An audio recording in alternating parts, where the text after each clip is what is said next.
Imagine você vivendo relacionamentos saudáveis com maior aceitação entre vocês, sem brigas por esquecimento, comunicação ruim ou falta de organização. Você pode aprender tudo isso no Clube TDAH em Ação, a caixa de ferramentas para o TDAH. Confere no primeiro link da descrição. Isso que você falou aí, Daiane, o professor, ele ensina muito além da matéria, mas ele ensina o que ele é. É perfeito. É perfeito porque, assim, são desafios com os quais eu me deparo. Quem não sabe ainda, não me conhece, eu sou mãe de um menino de 12 anos que tem TDAH do tipo combinado e também é superdotado. Eu me deparo exatamente com isso aí. E não apenas eu. Todos os pacientes que eu atendo, que hoje em dia são adultos, quando a gente está tocando ali, né, aspectos mais, até para eu diagnosticar, porque muitas vezes sou eu que diagnostico e faço o levantamento da infância, os relatos são os mesmos. E é isso aí, né? Muitos professores, não é todo mundo, pessoal. Eu vou fazer várias ressalvas, porque às vezes as minhas falas em relação à escola são mal interpretadas. Então, vou aproveitar o espaço aqui para deixar bastante claro. Mas o fato é, alguns professores realmente, até hoje, mesmo com o passar dos anos, infelizmente têm este entendimento de que sou professor de história, eu sou apenas professor de história, eu não tenho que me preocupar com absolutamente mais nada. Eu não tenho que me procurar com a didática que eu estou usando, independentemente se tem alunos neurotípicos ou neurodivergentes. A matéria será dada da mesma forma, será cobrada da mesma forma e ponto final, porque eu não tenho que fazer nada além disso. Eu me deparo muito com isso, tanto na minha vida pessoal enquanto mãe, quanto também escuto, né? Porque eu também já atendi adolescentes e eu escutava as mesmas coisas. E aí, entramos no outro ponto que você falou e que o Yuri acabou de falar também. Tá, não tem curso de formação específico para TDAH na Universidade de Pedagogia? Também não tem para psicologia, pessoal. Eu vi, tudo bem que eu sou formada há muito tempo, né? Não sei como é que está hoje, mas lá é um breve passar de olhos, digamos assim, sobre essa temática TDAH. E, normalmente, é algo que é muito direcionado para aspectos atencionais. TDAH é muito mais do que isso, né? E aí, tanto eu quanto Daiane, estamos provando aqui que, apesar de não termos tido formação específica nisso, fomos atrás. Ou seja, por que não ir? Né? E aí, esse ir atrás não necessariamente vai envolver dinheiro, que é algo que eu escuto muito dos professores, quando eu me reúno com eles ou com coordenadores. Não necessariamente, é o que o Yuri falou. Vai ter Google, tem livro, tem artigo científico. Então, assim, me parece que é algo muito mais relacionado à disposição para aprender do que, de fato, um dificultador externo. Às vezes até convocar uma palestra, alguma coisa assim, né?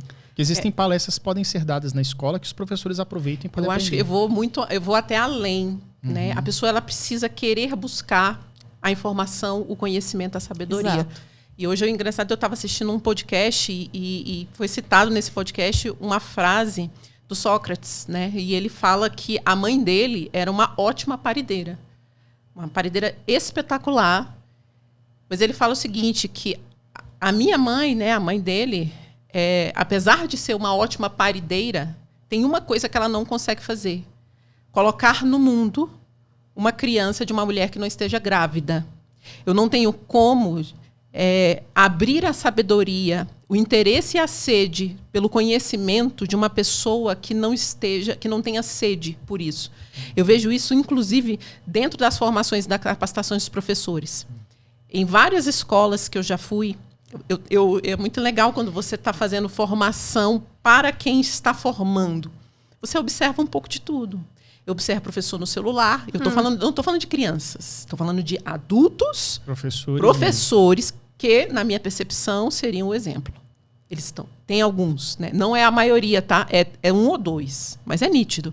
Ele está no celular, está desenhando. Tem uns que, quando estão obrigados, eu acho um barato. Estão com a cara que é um processo. Indignado, porque estão, né, um sorriso. Então, assim, eu vejo isso, sabe? Muito. Por isso que eu bato nessa tecla. O professor, ele ensina aquilo que ele é. Não só os professores, mas os pais. A gente inclui. Qualquer formador, ele ensina aquilo que ele é. Então, se você quer ter um aluno que ele é disciplinado, você precisa ser o primeiro a desenvolver a disciplina. Gente, meu Deus. Se você quer ter um ser humano que é